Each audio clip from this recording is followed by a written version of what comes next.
central, southern New England, even a blizzard warning for Long Island. That goes to show you we are going to be seeing some heavy snow along with some gusty winds along with this storm. And this warning is in effect from 4 o'clock early tomorrow morning until 10 o'clock on Friday. So this is a long duration storm that is just going to get going here. Now we are seeing the clouds thickening, and we're even seeing a little bit of light snow starting to fly on the radar. The dry air is eating away at some of these snowflakes to start, but once you get after midnight and through the overnight hours, we are going to start to see some light snow developing across southern New England, even through southern Vermont and through southern New Hampshire. It's a narrow strip of snow extending from New England all the way back through the Midwest. This is our warm front, the leading edge of some warmer air trying to push back into the northeast. It's running into cold Arctic air that's continuing to push in from Canada, where temperatures are way below zero, close to 35 below zero, up towards James Bay. We're also going to be watching this moisture coming off out of the Gulf of Mexico. A lot of it staying to the south of us, but it's all energy that's going to be merging off our coast and all turning into a developing nor'easter well south of New England. So what we have this evening are the thickening clouds, and our temperatures continue to cool. Single digits across northern New England for the overnight low. Below zero across the Canadian border, where we're currently 13 below in Presque Isle. And in southern New England, we'll see temperatures eventually falling into the teens during the overnight hours.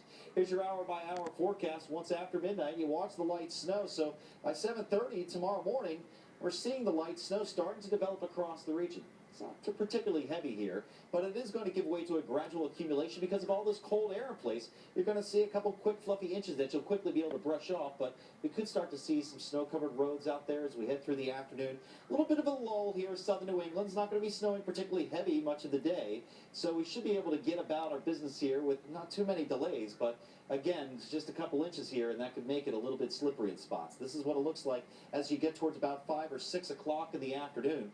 You're going to have about 3 to 4 inches of snowfall on the ground through southern Vermont, southern New Hampshire, north of the Massachusetts Turnpike, and then you get south of the pike or along it, you'll see about 1 to 3 inches of snowfall on the ground.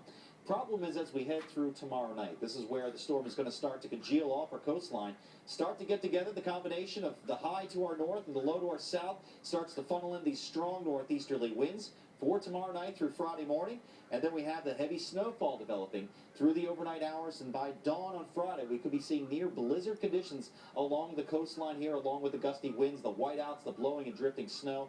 But as the low pulls away, so will the snow. We'll see it winding down by the midday, and then a cold snap of Arctic air comes rushing into New England. It is going to be a blustery cold air mass, and one of the coldest air masses we've seen, I think, since about January 2009, the last time we were below zero. We're going to have a shot at it, even towards downtown Boston. Now, in terms of the expected snowfall, by the time this all winds down here, and you really have to attribute the very cold air that's going to be in place. I mean, we're going to be seeing temperatures in the single digits across northern New England for highs tomorrow. So it's going to quickly start to pile up with a limited amount of moisture in place.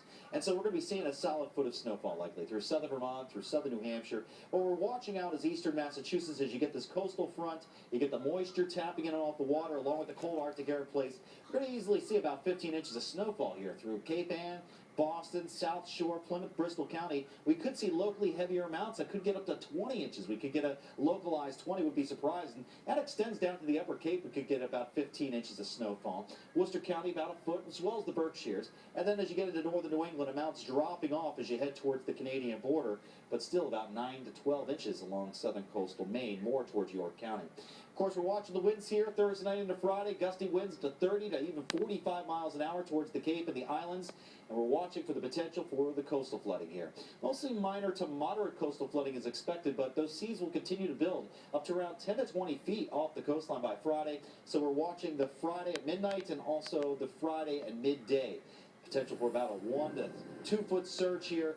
And from Boston Harbor to Scituate towards Plymouth and also towards even Sandwich, the potential for some moderate coastal flooding on during those high tides. Now Saturday, very cold, less wind. You can see Friday only near 9 degrees. Everyone's starting off below zero on Saturday. Could see a little bit of rain late Sunday night, but then it quickly ends. Another shot of cold Arctic air for next week. That's a look at your weather. We'll have another check of the forecast coming up. Joe, thank you. We've seen a